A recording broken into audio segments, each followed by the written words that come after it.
Welcome. This is James Corbett of CorbettReport.com. And I'm James Evan Pilato of MediaMonarchy.com, and we both welcome you back to another episode of The New World Next Week, which, of course, you can find everything you need, high-quality audio, video, sources, and more at NewWorldNextWeek.com. James, we will begin this week with a story posted to my own cyberspacewar.com, and it came on a day that typically in the media we call it dumping day. However, I don't think this was intentionally dumped. I think this was essentially when McClatchy got the dirt, and that is Insider Threat Program forces federal employees to spy on their coworkers. Government documents have revealed that the Obama administration is implementing a program that requires millions of federal employees to spy on their coworkers as part of a sweeping crackdown on security leaks across the U.S. government. The program, titled Insider Threat, which has gone almost entirely unnoticed in the U.S. media, also presses managers to punish employees who fail to report their suspicions. McClatchy reported last Friday after obtaining these documents. The program spans all federal agencies and mandates employees and their superiors to identify and report behaviors associated with someone who might leak government, or rather sensitive government information. Those who fail to expose high-risk persons face penalties that include criminal charges. The program was launched in October 2011 after Army Private Bradley Manning blew the whistle on U.S. war crimes in the largest intel leak in U.S. history. According to a Pentagon strategy dated June 1st, 2012, and written for this Insider Threat Program, leaking sensitive documents is, quote, tantamount to aiding the enemies of the United States. The government documents now in question, reviewed by McClatchy, reveal that some federal agencies are using this unprecedented initiative to crack down on unauthorized disclosure of any information, not just classified documents.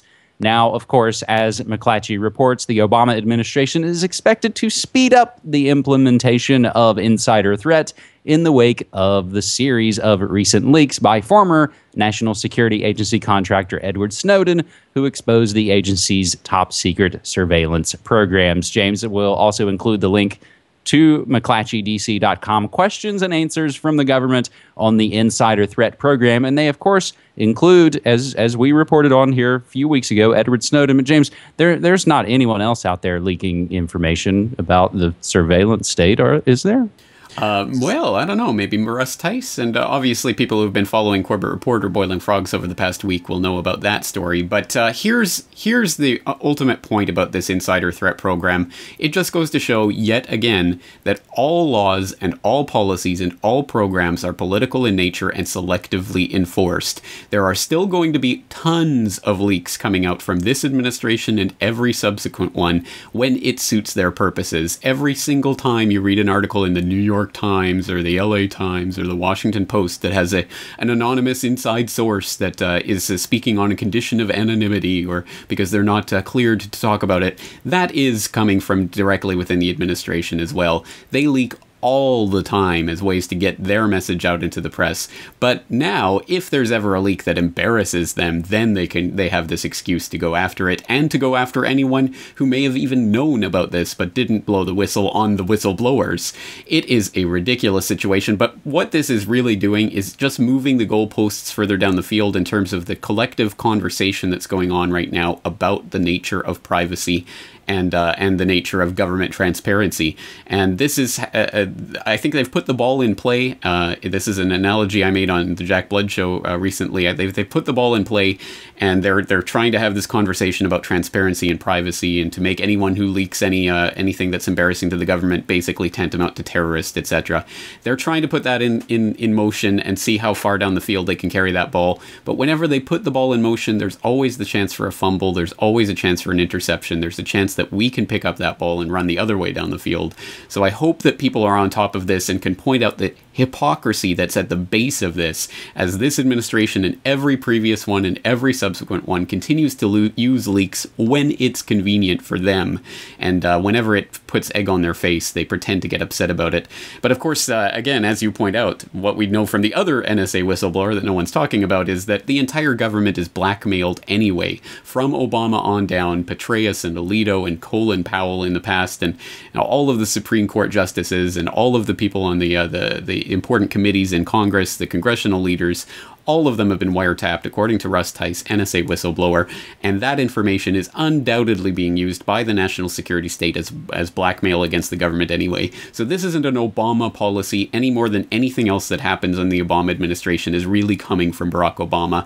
It is coming from the real rulers of America, the national security state behind the scenes, who are puppeteering and controlling all of this anyway. So it is a sham, and it's time to expose this 110%. And I think there is a chance, now that the ball is in play, there is a chance for us to make a move and hopefully intercept that ball and run it back down the field.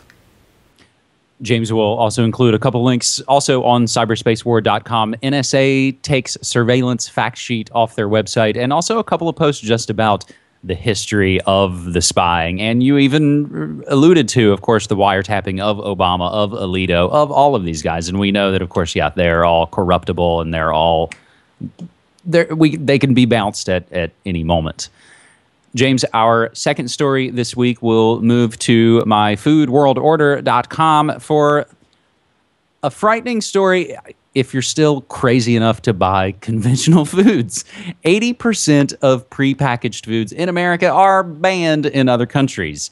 If you or your kids enjoy prepackaged convenience foods commonly found in corporate grocery stores across the U.S., such as Fruit Loops, which of course should always be tipped off that fruit is spelled F-R-O-O-T in Fruit Loops, Swanson dinners, Mountain Dew, frozen potato, and bread products, you may think twice before purchasing them after hearing what they contain: dangerous chemicals that other countries around the globe have deemed toxic to the point that they are illegal, and companies are fined hundreds of thousands of dollars for including them in food products.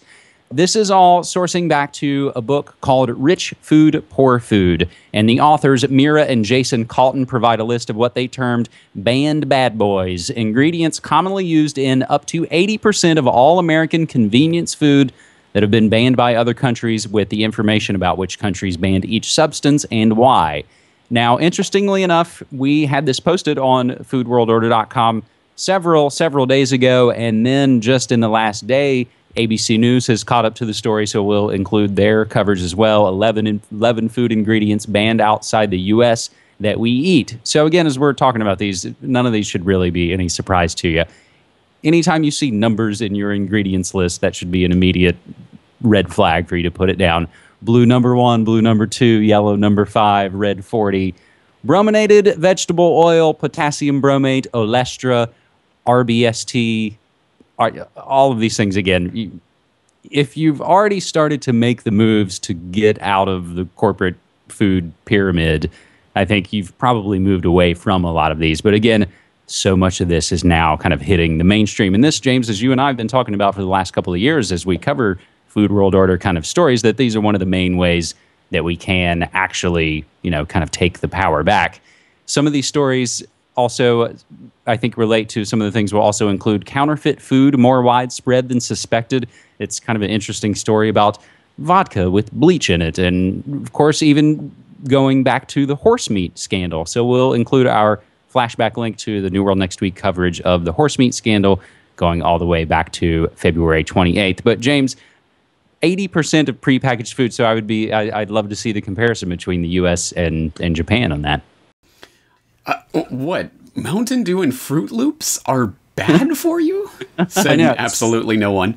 Yeah, exactly. There's no one out there in the audience that is surprised by this in any way, shape, or form. And it only goes to show those types of biases that I think we were talking about on the program last week. That everyone tends to think of things so localized, in a localized manner. So that, for example, the people who would support the big big food business there in the United States would point to the FDA and say, look, they approve these foods, therefore they're okay.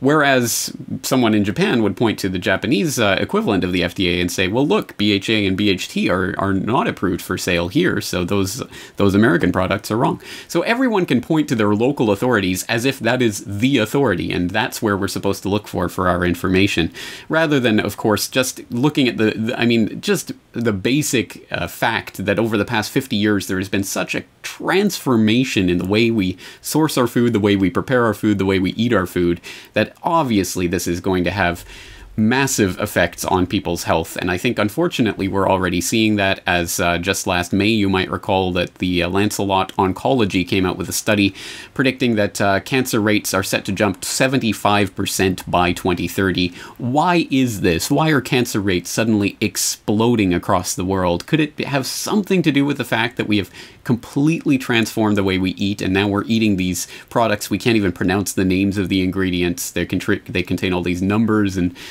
bizarre chemical formulas that we are dimly aware of, if aware at all.